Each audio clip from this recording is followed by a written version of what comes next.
لکھنؤ کی متحرک تنظیم شائقین ادب کا چوتھا پروگرام بھی کامیابیوں سے ہمکنار رہا۔ پہلا پروگرام غیر طرحی ہوا، دوسرا کوہرام ردیف پر، تیسرا محترم احمد ابراہیم الوی پر۔ یہ پروگرام ایسا تھا کہ جس نے ایک تاریخ رقم کی۔ تقریباً 3 پروگراموں کو ایک پروگرام میں سمیٹ دیا گیا۔ 17 مقالے اس وقت پڑھے گئے اور 10 روز کے بعد ایک دوسرا پروگرام 11 اگست کو منعقد ہوا، جس کی صدارت خود محترم احمد ابراہیم الوی نے فرمائی۔ یہ پروگرام عالمی شہرت یافتہ شاعر کویت میں گزشتہ 25 برسوں سے مقیم، درس و تدریس میں منہمک محترم عامر قدوائی کی خدمات کے اعتراف میں جشن عامر قدوائی کے عنوان سے سینٹ روز پبلک اسکول میں ادیبوں و شاعروں کے ہجوم میں ہوا۔ پیش ہے لرن آن لائن ود فیضان خان کی آنکھوں دیکھی رپورٹ۔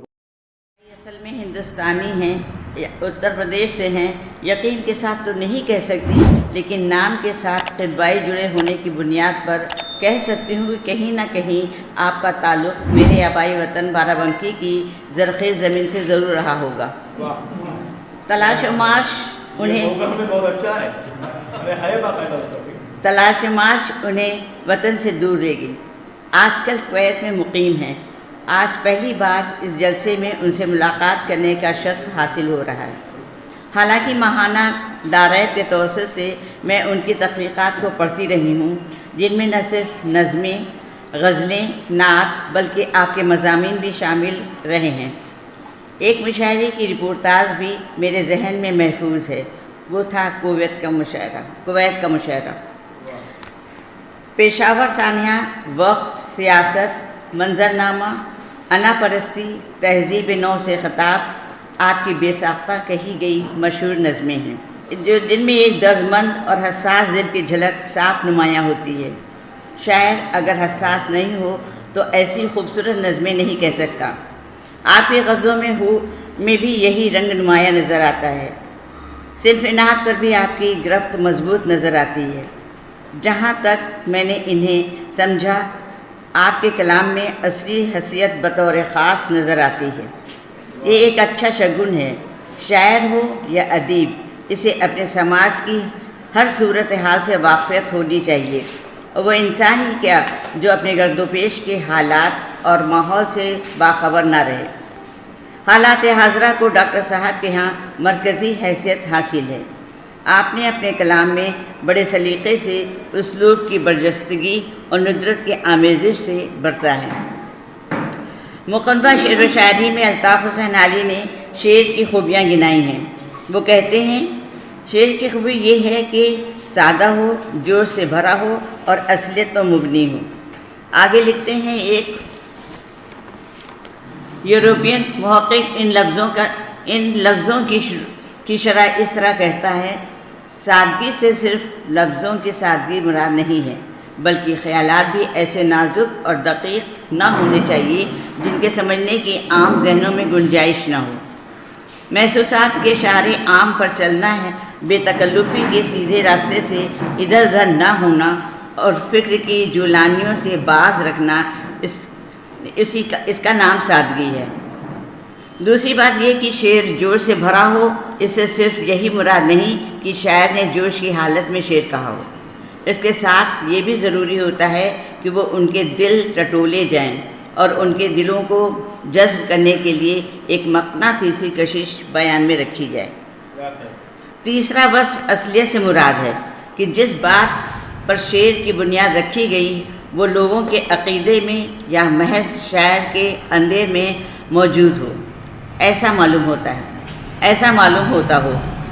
حال ہی کی بتائی ان خصوصیات پر جب ہم ڈاکٹر عامر قدوائی صاحب کی شاعری کا جائزہ لیتے ہیں تو کھرا پاتے ہیں۔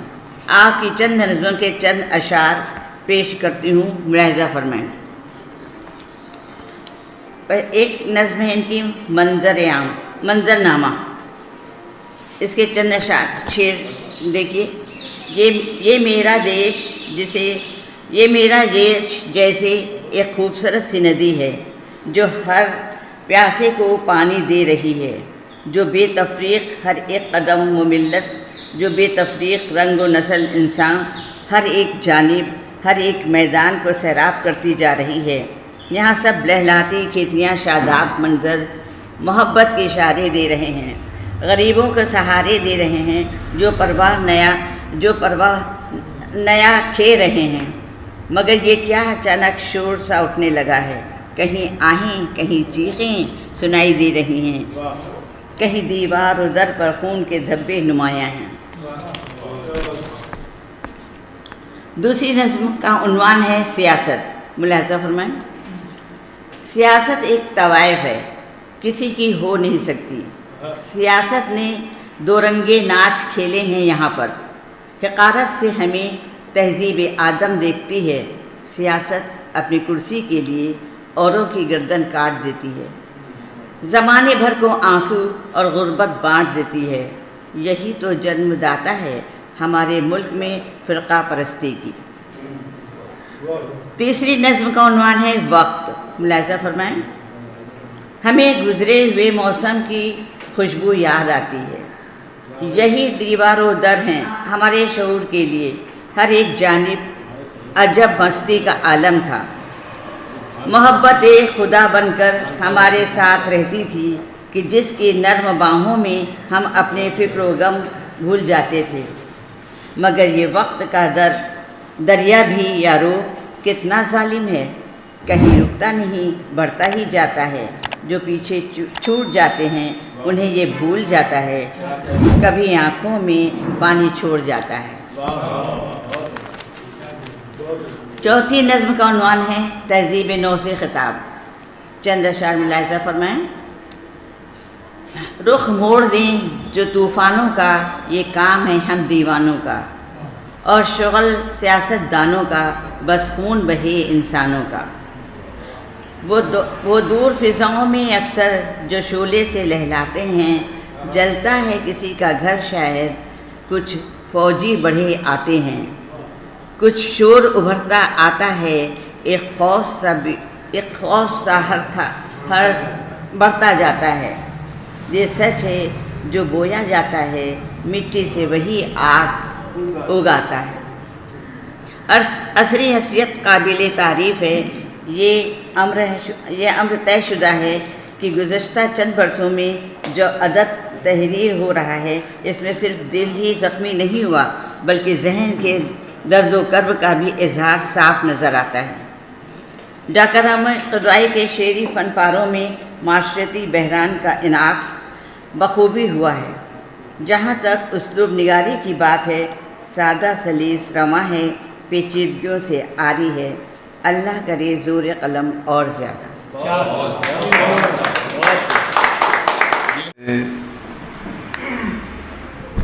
شائقین ادب اور ان کے کارکنان کا بہت شکر گزار ہوں کہ انہوں نے مجھے اس لائق سمجھا کہ جشن منایا جائے، حالانکہ میں اس لائق نہیں ہوں۔ بہرحال بغیر کسی تمہید کے میں کچھ شعر آپ کی خدمت پیش کر دیتا ہوں، کچھ متفرقات ہے۔ ایک مطلع ہے کہ تجربے ہم کو سبق دے گئے دانائی کا، تجربے ہم کو سبق دے گئے دانائی کا، ہم کو بھی آ گیا فن انجمن آرائی کا۔ تجربے ہم کو سبق دے گئے دانائی کا، ہم کو بھی آ گیا فن انجمن آرائی کا۔ اور ایک شعر اور ہے کہ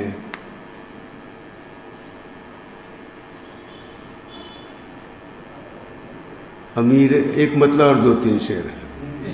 امیر شہر اگر کچھ گمان رکھتے ہیں،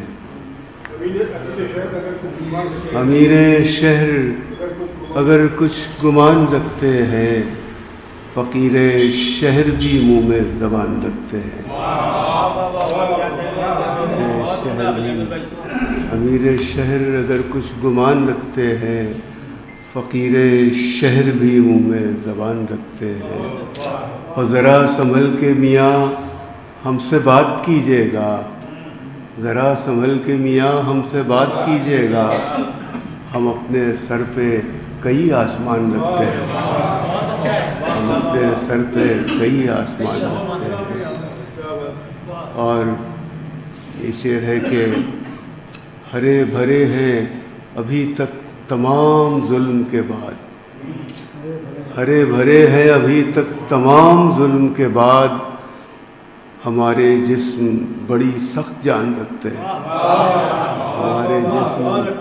ہمارے جسم بڑی سخت جان رکھتے ہیں، اور یہاں نہ راز کی باتیں کسی سے کہہ دینا، یہاں نہ راز کی باتیں کسی سے کہہ دینا، ہمارے شہر میں پتھر بھی کان رکھتے ہیں،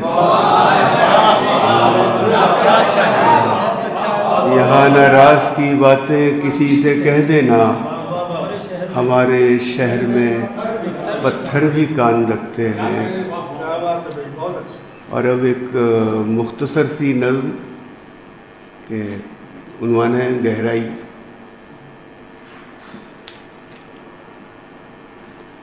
سنا ہے وہ بہت تیراک تھا، تنے تنہا سمندر میں نکل جاتا تھا میلوں دور تک، سنا ہے وہ بہت تیراک تھا، تنے تنہا سمندر میں نکل جاتا تھا میلوں دور تک، مگر دنیا کی حیرانی نہیں جاتی کہ جب سے وہ کسی آنکھوں کی گہرائی میں اترا ہے ابھی تک لاپتہ ہے، ابھی تک لاپتہ ہے۔ بادل کتنا گرج رہے ہیں، بادل کتنا گرج رہے ہیں، موسم بھی اب بدل رہا ہے، چونٹی کے پر نکل رہے ہیں، یعنی وقت قریب آ پہنچا۔ بادل کتنا گرج رہے ہیں، موسم بھی اب بدل رہا ہے، چوٹی کے پر نکل رہے ہیں، یعنی وقت قریب آ پہنچا۔ اونچائی پر رہنے والے اب نیچے آنے والے، اونچائی پر رہنے والے اب نیچے آنے والے ہیں۔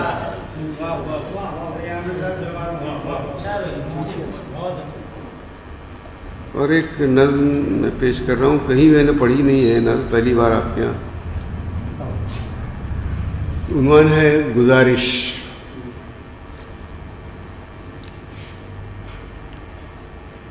اندھیرے فتنہ اٹھا رہے ہیں، یہ وحشی ہم کو ڈرا رہے ہیں، ہوائیں چپ ہیں صدائیں چپ ہیں، خاموش ہیں یہ فضائیں ساری، درخت سہمے ہوئے کھڑے ہیں، سبھی یہاں پر ہیں منتظر بس، کہیں سے کوئی اجالا پھوٹے، کہیں سے کوئی اجالا پھوٹے، یہ حفظ ٹوٹے کہ وحشی بھاگے، محبتوں کی ہوائیں جاگے صدائیں جاگے، درخت بھی اپنے لب ہلائیں، پرندے مستی میں گیت گائیں، تمام اہل قلم سے میری یہ دست بستہ ہے بس گزارش، زمین پہ جتنی کثافتیں ہیں ہمیں انہیں اب مٹانا ہوگا، قلم کو اپنے برہنہ رکھیں، جنوں کی بارش کو تیز کر دیں۔ گلاب آنکھیں کتابی چہرہ، سخن میں اس کو کمال حاصل، گلاب آنکھیں کتابی چہرہ، سخن میں اس کو کمال حاصل، ہر ایک نظر کا ہے وہی مرکز، ہے اس کو ایسا جمال حاصل، لہو رواں ہے ہر ایک بدن میں مگر وہ رقص شرر نہیں ہے، لہو رواں ہے ہر ایک بدن میں مگر وہ رقص شرر نہیں ہے، بس ایک موج جنوں ہے جس کو یہ فوقیت یہ اچھال حاصل، یہ فوقیت یہ اچھال حاصل۔ میں فکر میں تھا کہ ختم کر دوں جہاں سے نفرت کے سارے قصے، میں فکر میں تھا کہ ختم کر دوں جہاں سے نفرت کے سارے قصے، تو غیب سے یہ صدا سی آئی، تو غیب سے یہ صدا سی ابھری، کوئی ہے تم کو مثال حاصل، کوئی ہے تم کو مثال حاصل۔ میں فکر میں تھا کہ ختم کر دوں جہاں سے نفرت کے سارے قصے، تو غیب سے یہ صدا سی ابھری، کوئی ہے تم کو مثال حاصل۔ یہ کس زمین پر بسے ہوئے ہیں، یہ کیسے لوگوں میں گھر گئے ہیں، یہ کس زمین پر بسے ہوئے ہیں، یہ کیسے لوگوں میں گھر گئے ہیں، وفا نہ چاہت نہ کوئی عزت، نہ کوئی مال و منال حاصل، چاہت نہ کوئی عزت نہ کوئی مال و منال حاصل۔ بڑوں کی صحبت میں رہ کے صبر و سکون کی دولت ملی ہے ہم کو، بڑوں کی صحبت میں رہ کے صبر و سکون دولت ملی ہے ہم کو، وہاں پہ کوئی زبان کھولے نہیں کسی کو مجال حاصل، آوارگی پاگل ہوا، حد سے جب بڑھنے لگی آوارگی پاگل ہوا، سونپ دینے بھی تجھ کو ہی پاگل ہوا، سونپ دینے بھی تجھ کو زندگی پاگل ہوا۔ شہر ہے کہ شور کر گھبرا گیا ہوں دم گھٹا جاتا ہے اب، شور کر گھبرا گیا ہوں گھٹا جب، قدر اچھی نہیں یہ خاموشی پاگل ہوا، قدر اچھی نہیں یہ خاموشی پاگل ہوا۔ ایک خیالوں کی ندی پار سے اس پار تک، ایک خیالوں کی ندی اس پار تک، جانے تی رہی بہتل ہوا، کیا رہی بہتل ہوا۔ یا بھی شجر پر اب نہیں رہ، ایک پتے پر اب نہیں رہ پائے گا، شہر کے دیواروں در پر پاگل ہوا، ایک پتا بھی شجر نہیں رہ پائے گا، شہر کے دیواروں در پر لکھ گئی پاگل ہوا۔ اور ہم تو پہلے ہی گرفتار جنوں تھے دوستو، ہم تو پہلے ہی گرفتار جنوں تھے دوستو، اور اپنے ساتھ ہے پھر سرفری پاگل ہوا، اور اپنے ساتھ ہے پھر سرفری پاگل ہوا۔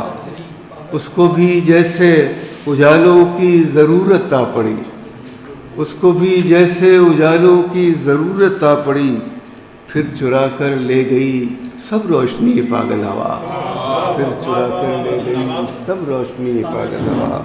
اور ہم بھی عامر کس نشے میں تھے وہی بیٹھے رہے، ہم بھی عامر کس نشے میں تھے وہی بیٹھے رہے، گھر کے در بجتے رہے ہنستی رہی پاگل ہوا، گھر کے در بجتے رہے ہنستی رہی پاگل ہوا۔ اور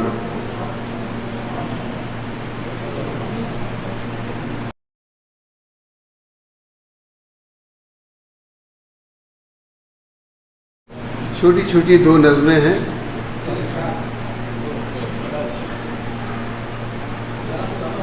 پہلی نظم کا عنوان ہے شکست خواب۔ شکست خواب۔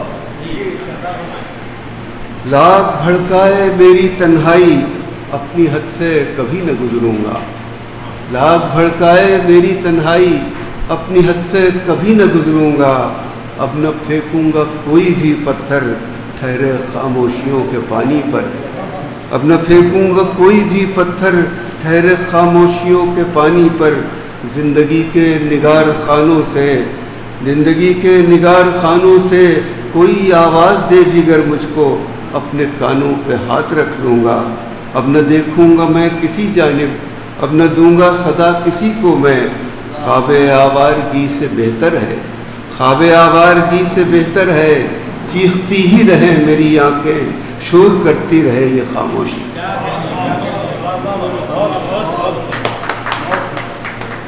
جناب عابد القدوئی صاحب نے آپ کو غزل کی بھی شعر سنایا اور نظمیں بھی سنائیں، اور آپ نے بہت سنجیدگی، متانت اور وقار کے ساتھ ان کو سنا بھی اور داد و تحسین سے نوازا بھی۔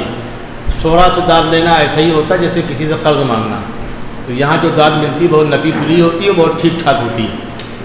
عامر قدوئی صاحب کے بعد آج کا جو ہمارا مرکزی کردار تھا وہ ہمارے سامنے آیا، ہم نے اس کو سنا بھی۔ آن لائن کی جانب سے آپ سے بس اتنی التجا ہے کہ ہمارے اس پروگرام کو لائک، شیئر اور سبسکرائب ضرور کریں، ساتھ ہی بیل آئیکن دبانا نہ بھولیں، جس سے ہماری ہر ویڈیو آپ تک اپلوڈ ہونے کے ساتھ ہی پہنچ سکے۔ شکریہ۔